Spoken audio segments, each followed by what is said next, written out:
Think some years ahead. Think of your future. Do you imagine yourself in a serious relationship or married someday? Probably you do. Next question. Do you imagine yourself divorced one day?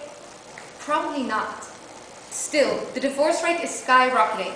To be precise, according to a report by the National Center for Health Statistics published in 2001, 43% of first marriages end in separation or divorce within 15 years. And those are only the cases within 15 years. That would mean that a fair amount of us here in this classroom will divorce one day, unless we make a change. Today, I want to encourage you to take the lead in creating successful and lasting relationships by having a rock-solid sense of commitment toward your partner. First, I'll discuss why we should worry about the high divorce rate, then we'll look at 3 specific causes, and finally, I will offer a solution. So maybe you're wondering, why is the high divorce rate a problem? Isn't it a good thing that people can break up whenever they want to? And if a couple wants to divorce, then that's their problem, right? Well, actually, it's not just their problem. Research has shown that divorce has a huge impact on your children's future marriage. In a paper in the November 2001 issue of the Journal of Marriage and Family, researchers state that parental divorce approximately doubles the odds that offspring will also see their own marriages end in divorce. When children see their parents divorce, it shows them that marriage is like a contract that can be broken, that it is not necessarily a lifetime thing. So when these children grow up and marry themselves and maybe run into issues then, they are likely to also divorce. And this way a vicious cycle of divorces is created. Also, in quite some cases, divorces and breakups contribute to mental and health problems, to behavioral problems for children, and to economic difficulties for families and societies. Of course, there are many causes for the high divorce rate, but today I would like to discuss 3 specific ones: individualism, channel surfing, and the general acceptance of divorce. In his book, The Marriage Go Round, published in 2009, sociologist Andrew Cherlin argues that the divorce rate is so high because Americans have come to strongly value individualism. So they justify divorce by pointing out this value of individualism, saying, my spouse no longer meets my personal needs, so I'll take care of myself by ending this marriage. In the November issue of 2004 of the Journal of Marriage and Family, the same author explains that in the past, people gained a lot of satisfaction from the process of building a family, from playing the role of a parent and the role of a spouse. But today, many people tend to desire just direct individualized satisfaction in their relationships. A second cause is the so-called channel surfing. In an article in the newspaper, De Telegraaf, on the 30th of May 2007, relationship therapist Blanca van der Brandt compares people's behavior in relationship nowadays with channel surfing. According to her, our generation generally has a kind of slack attitude in relationships, and when complications arise, we don't fight so much for the relationship anymore, but instead we'll surf to the next partner, and the next, and the next. Just like people use channel surfing to find an even more entertaining item on TV, people do the same thing, trying to find a more exciting or sexier or funnier partner. The third and last cause of divorce I want to discuss is the general acceptance of divorce.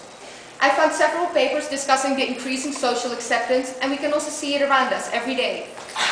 But what I personally think we should worry more about is the internal acceptance of divorce. The biggest problem is not that society is fine with a high divorce rate, but that we, for our own marriages, accept divorce as a solution quite easily. Well then, what is a good solution? How can we make relationships stronger and more successful? The answer is commitment, a word that popped up so much during my research. In the first paper I mentioned in this speech, commitment is described as a tendency to remain in a marriage even when it is troubled or when appealing alternatives to the marriage exist. As a truly committed person, you will not just live for your own happiness, but also for the happiness of your partner. As a truly committed person, you will not replace your partner as soon as issues arise, but instead you'll try to overcome them. As a truly committed person, you will not easily accept divorce, but instead you'll try to find a better solution. The authors of an article in the April 2005 issue of Family Relations emphasized that we cannot change the experiences we've had in the family we grew up in. Probably some of your parents are divorced, and maybe you're fine with that, or maybe it was a horrible experience. These researchers emphasize, though, that we cannot change those experiences, but we can change our attitude in our relationships today. You decide what attitude you have in a relationship.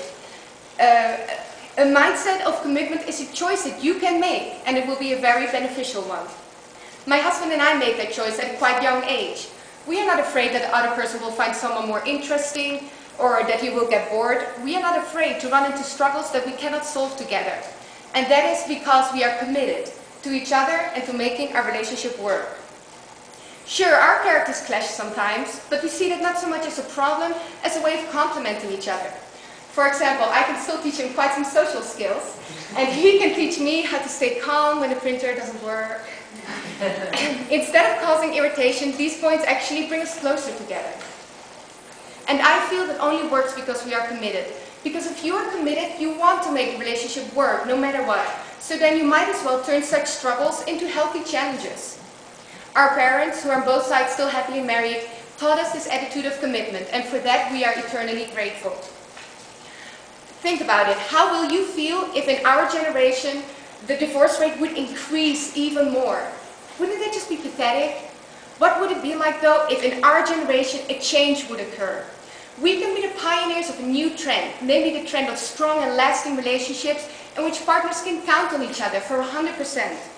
It would be a change to be proud of, and a change that would benefit your relationship, your children, and eventually our whole society. This is not something we can think we should worry about later when we are real adults, because it takes time and determination to really embody a strong sense of commitment, especially since the world around us is not exactly encouraging it. So it really requires your willpower. And also, I'm not just encouraging you to be committed once you are married, if ever. I'm encouraging you to be committed in your romantic relationship right now, if you're in one. So today we talked about why we should worry about the high divorce rate. We looked at 3 specific causes, and we looked at full commitment in relationships as a solution, as the factor that will bring the change that the landscape of romantic relationships needs. So let's get the bloody merry-go-round to a stop, and instead get aboard of the exciting roller coaster ride that a committed relationship is. It will be an amazing ride with ups and downs, but at least you can be sure that at the scary parts, your partner will be right there with you.